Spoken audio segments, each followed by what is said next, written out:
राम मंदिर में चढ़ावे की कथित गड़बड़ी का मामला सामने आए कई दिन बीत चुके हैं। जांच चल रही है, एसआईटी काम कर रही है, कर्मचारियों से पूछताछ भी हो रही है और तो और नकदी बरामद होने की खबरें भी सामने आ रही हैं।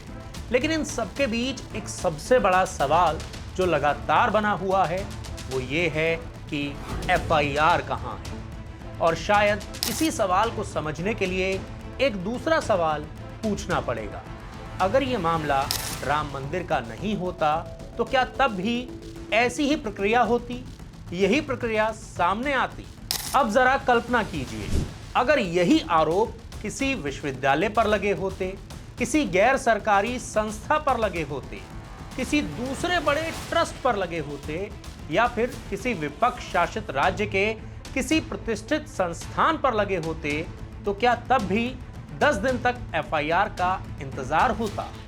हो सकता है इसका जवाब अलग अलग लोगों के लिए बिल्कुल अलग अलग हो, लेकिन सवाल इसलिए महत्वपूर्ण है क्योंकि कानून की सबसे बड़ी ताकत उसकी समानता होती है। कानून व्यक्ति, संस्था या उसकी प्रतिष्ठा देखकर नहीं बदलता। यही वजह है कि इस मामले में लोगों की उत्सुकता सिर्फ कथित गड़बड़ी को लेकर नहीं है। लोगों की उत्सुकता ये जानने में है कि आखिर प्रक्रिया क्या है। एक तरफ कहा जा रहा है कि मामला गंभीर है, दूसरी तरफ जांच एजेंसियां सक्रिय हैं, तीसरी तरफ पूछताछ हो रही है, चौथी तरफ बरामदगी की खबरें भी सामने आ रही हैं। लेकिन पांचवी चीज जो आम तौर पर किसी भी आपराधिक मामले में सबसे पहले दिखाई देती है वो यहां नजर नहीं आ रही, और वो है एफआईआर।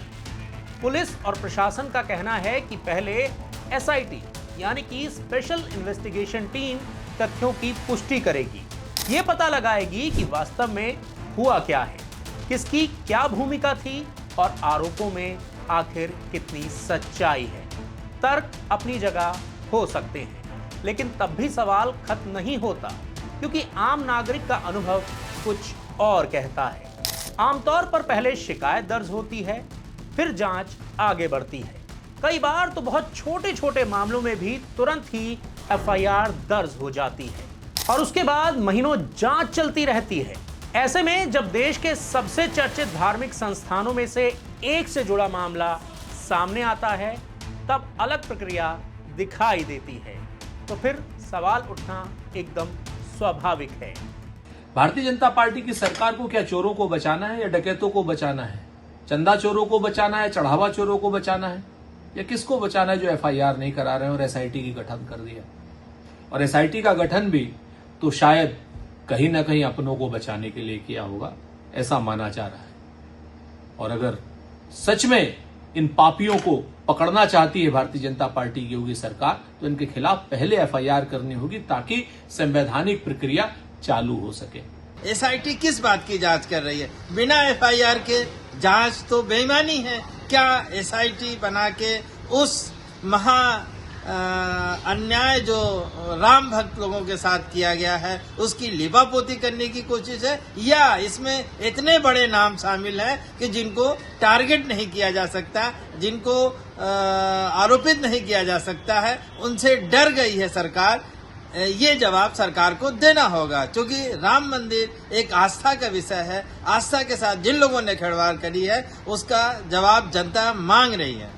ये मामला इसलिए भी अलग है क्योंकि राम मंदिर सिर्फ एक धार्मिक स्थल नहीं है। पिछले कई सालों में उसे भारतीय राजनीति और सार्वजनिक जीवन के केंद्र में रखा गया है। उसके निर्माण को राष्ट्रीय उपलब्धि के रूप में प्रस्तुत किया गया है। करोड़ों लोगों की आस्था राम मंदिर से जुड़ी हुई है। इसीलिए जब श्रेय लेने की बात आती है तो राम मंदिर राष्ट्रीय महत्व का विषय बन जाता है। ऐसे में जब जवाबदेही की बात आती है तब भी लोगों को उसी स्तर की पारदर्शिता की उम्मीद रहती ही है।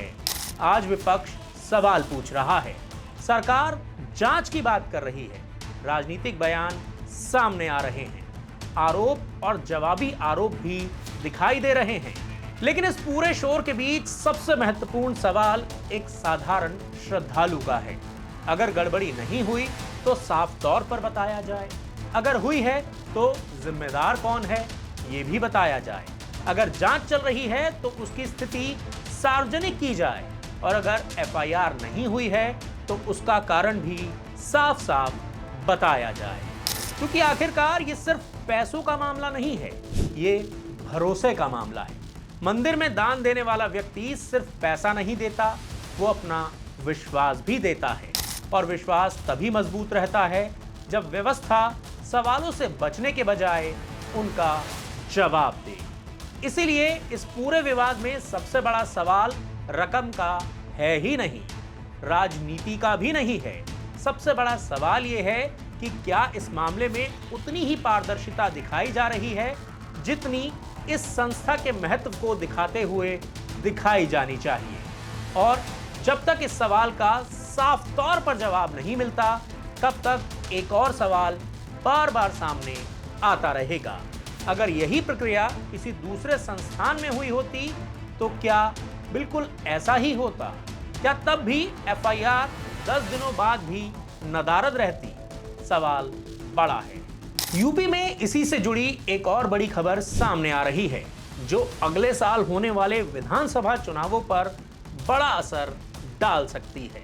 दरअसल समाजवादी पार्टी के सुप्रीमो अखिलेश यादव ने आने वाले चुनावों से पहले एक बड़ा मास्टर स्ट्रोक खेलने की तैयारी कर ली है।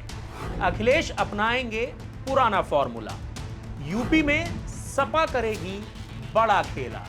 2012 का दांव लिखेगा 2027 की कहानी। कहते हैं राजनीति में जब भी हवा बदलती है बड़े बड़े सूरमा अपनी बिसात बदल देते हैं। अयोध्या विवाद की आड़ में अखिलेश यादव ने एक ऐसा ही मास्टर स्ट्रोक चल दिया है जिसने विरोधियों के खेमे में खलबली मचा दी है। क्या है ये पूरा खेल? कैसे अखिलेश कर रहे हैं मास्टर स्ट्रोक की तैयारी? चलिए इसे समझते हैं। दरअसल अयोध्या राम मंदिर में चंदे की हेराफेरी ने सिर्फ धार्मिक विवाद खड़ा नहीं किया बल्कि इसने बीजेपी के सबसे मजबूत किले में दरार डाल दी है। सियासी गलियारों में ये चर्चा काफी तेज है कि सनातन परंपरा को मानने वाला ब्राह्मण समाज मौजूदा सरकार के कुछ फैसलों से अंदर खाने बेहद नाराज चल रहा है। इसी सियासी जमीन की कमजोरी को अखिलेश यादव ने भांप लिया है। कभी मायावती की बीएसपी ने जिस सोशल इंजीनियरिंग के दम पर यूपी की सत्ता हासिल की थी, आज उसी रास्ते पर अखिलेश यादव की समाजवादी पार्टी ने दौड़ लगा दी है। अब तक केवल पिछड़ा, दलित और अल्पसंख्यक यानी पीडीए की बात करने वाली समाजवादी पार्टी अब उत्तर प्रदेश के ब्राह्मण समाज को अपने पाले में लाने की सबसे बड़ी रणनीति पर काम कर रही है। पिछले 9 सालों में सैकड़ों ब्राह्मण समाज के लोगों का एनकाउंटर हुआ है। सैकड़ों लोग ऐसे हैं जो कानून के शिकंजे में उनको परेशान किया गया है। तो इसलिए लगातार हम लोग ब्राह्मण समाज के अन्याय के साथ खड़े हैं। अब आप सोच रहे होंगे कि अखिलेश यादव इस प्लान को अमली जामा कैसे पहनाएंगे, अखिलेश यादव इस प्लान को जमीन पर कैसे उतारेंगे? तो इसका जवाब है मिशन 5 अगस्त। अखिलेश यादव ने आने वाली 5 अगस्त को जनेश्वर मिश्र की जयंती के मौके पर लखनऊ में ब्राह्मण समाज के एक बहुत बड़े जुटान की पूरी रूपरेखा तैयार कर ली है और इस मिशन को लीड करने के लिए उन्होंने आगे किया है अपने 2 सबसे बड़े चेहरों को। अखिलेश यादव ने इस पूरे ऑपरेशन की जिम्मेदारी माता प्रसाद पांडे और सनातन पांडे जैसे अपने सबसे कद्दावर ब्राह्मण नेताओं को सौंप दी है। समाजवादी पार्टी का गणित बिल्कुल सीधा और साफ है। राम मंदिर के चढ़ावे में हुई हेराफेरी के आरोपों से प्रबुद्ध समाज आहत है और उन्हें अपने साथ जोड़ने का इससे बेहतरीन मौका दोबारा नहीं मिलेगा। लखनऊ के इस महाजुटान के बाद समाजवादी पार्टी पूरे के पूरे उत्तर प्रदेश में अलग अलग मंडलों में बड़ी बड़ी ब्राह्मण सभाएं करने जा रही है। हालांकि अखिलेश यादव के लिए ये दांव कोई नया नहीं है। साल 2012 के विधानसभा चुनावों में भी समाजवादी पार्टी ने प्रबुद्ध सभा के जरिए इसी तरह ब्राह्मण समाज को अपने साथ जोड़ा था और नतीजा क्या रहा? यूपी में पूर्ण बहुमत की समाजवादी पार्टी की सरकार बनी थी। लेकिन सबसे बड़ा सवाल यह है कि क्या राम मंदिर चोरी विवाद से उपजी नाराजगी का फायदा अखिलेश यादव पूरी तरह से उठा पाएंगे? क्या 2012 का यह पुराना फॉर्मूला 2027 में दोबारा इतिहास दोहरा पाएगा? इस पर जो भी आपकी राय है कमेंट करके अपनी राय हमें जरूर बताएं और ऐसे ही दमदार, शानदार और बेहतरीन वीडियोस देखने के लिए हमारे YouTube चैनल द फेडरल देश को सब्सक्राइब करना बिल्कुल ना भूलें।